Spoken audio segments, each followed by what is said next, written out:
Martín, buenos días. ¿Puedo hacerte una corrección? Sí. La consultora se llama Opinion Lab. Bien, perfecto, perfecto. Y la encuesta es de la Universidad de San Andrés. Ahí está todo perfecto. Perfecto. Yo soy director de las dos cosas. Bien, Opinion Lab entonces. Opinion Sí. Lab, perfecto. Ayúdame a instalar la marca. Bien, bien, no hay problema. Diego, bueno, hablemos de esta encuesta que han realizado, que tiene que ver con vincular la política con el fútbol, que en realidad está vinculada básicamente desde su nacimiento, pero en este caso en cómo el Mundial y el rendimiento de Argentina puede impactar en el humor social. Bueno, nosotros le preguntamos a la gente si consideraba que podría influir el resultado del Mundial en el humor de la gente, y el 77% nos dijo que sí, que cree que puede influir el Mundial en el humor. ¿Y de qué manera influye? Bueno, obviamente los más chicos, los más jóvenes piensan que puede influir más que los más viejos, y en general es la única diferencia. Las mujeres creen que puede influir más que los hombres. Esas son las diferencias básicas que nosotros encontramos. Después, en general, en términos de identidades políticas o ideológicas, todos opinan muy parecido al respecto. Claro.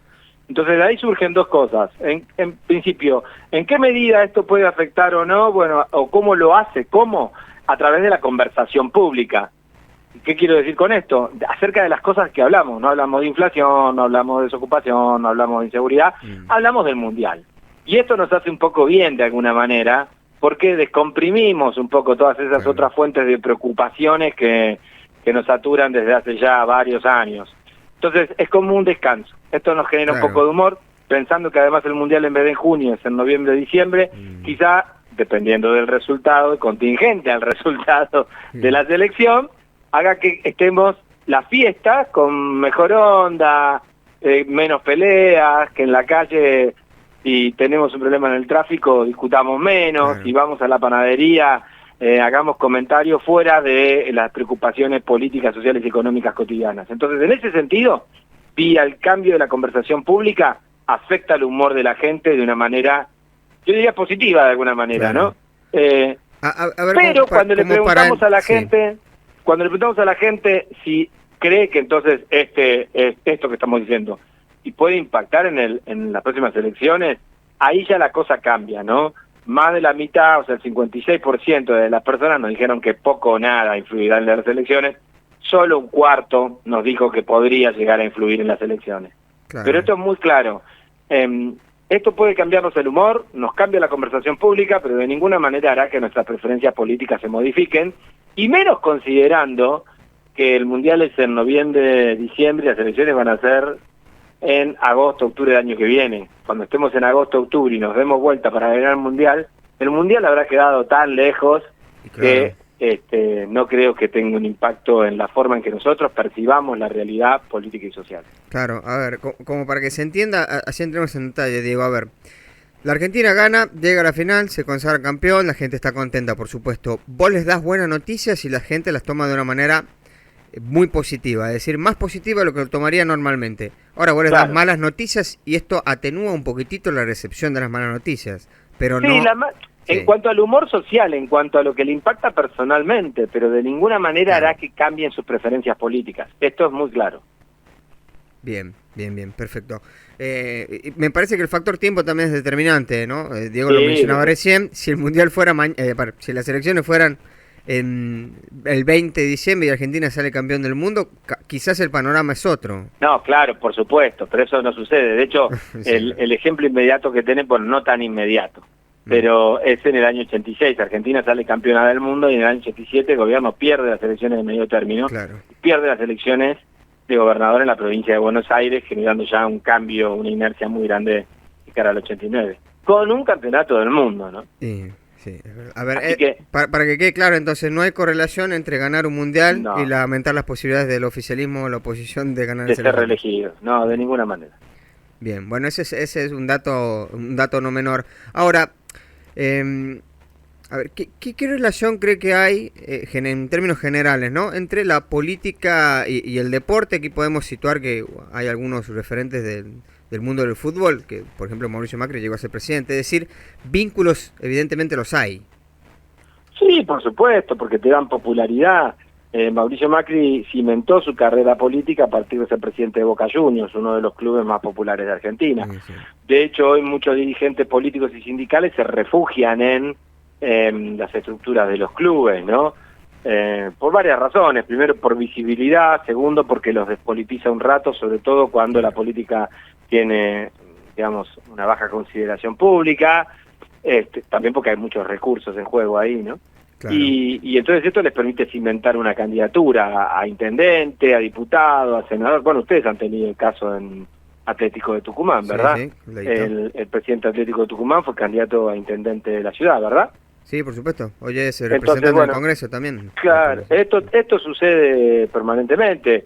Hugo Moyano, un líder histórico del sindicalismo argentino, del sindicato de camioneros, fue presidente de Independiente hace poco. Hay muchos sindicalistas en las clubes de la B, de las ligas más bajas acá en el Gran Buenos Aires. En fin, hay un vínculo entre el fútbol y la política, desde el punto de vista organizacional, reputacional y para cimentar candidaturas. Eso es clarísimo, eso es muy claro. Claro. Esto no significa...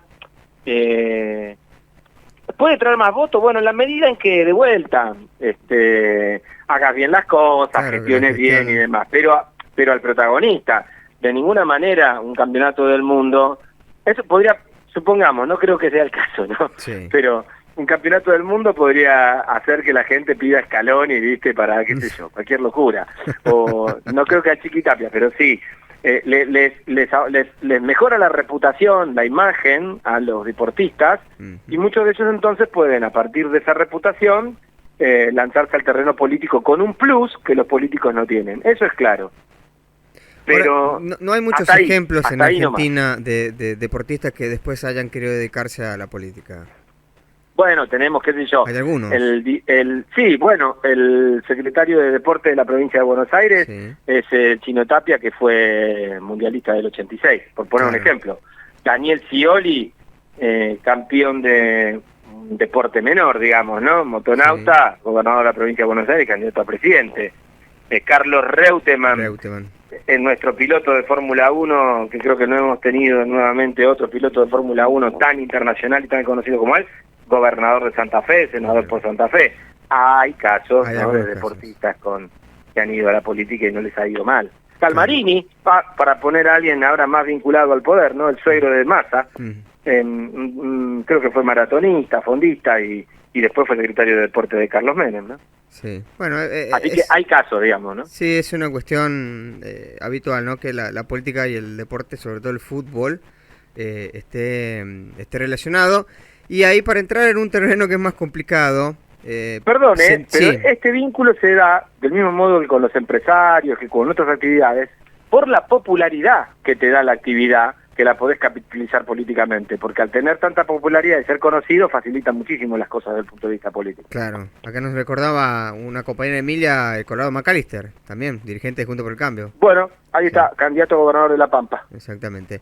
Ahora, cuando uno analiza los vínculos que hay entre la política y el fútbol, por ejemplo, después se entiende de por qué es tan difícil eliminar los barra brava, ¿no? Ahí ya me metiste en un terreno que no quiero entrar, porque no conozco mucho cuál es la relación que hay. Bien. Sí, es obvio que la hay. No sé si esa es la explicación por la cual es difícil eliminar a los barra bravas. Hace poco estuvo un sociólogo inglés que fue uno de los especialistas en eliminar la violencia de los hooligans en Inglaterra, y dio una conferencia muy interesante, yo asistí. Y dijo algo, después de hacer toda la investigación, dijo, bueno, porque lo trajo Chiquitapia para ver si podía hacer algo, ¿no? Y dijo, miren, me declaro incompetente para el tema, porque en Inglaterra los hooligans eran personas violentas. Entonces pudimos trabajar con esa hipótesis y lo logramos. En Argentina no son personas violentas, es el delito organizado. Claro. Y eso es otro tema difícil y diferente. Entonces, nuestro problema de los barra bravas está asociado con el delito. Entonces, bueno, ¿en qué medida la política o no está vinculada con toda esa estructura o no interfiere por problemas de costo político? Ahí los sociólogos que investiguen eso te van a dar una mejor respuesta que yo, que soy un simple analista de la opinión pública. Bueno, no tan simple, pero soy analista de la opinión pública. Diego, muchísimas gracias por su tiempo. Un abrazo grande, un cariño por allá, por Tucumán. Que tenga un buen día. Hablamos con Diego Reynoso, CEO de Opinión Lab.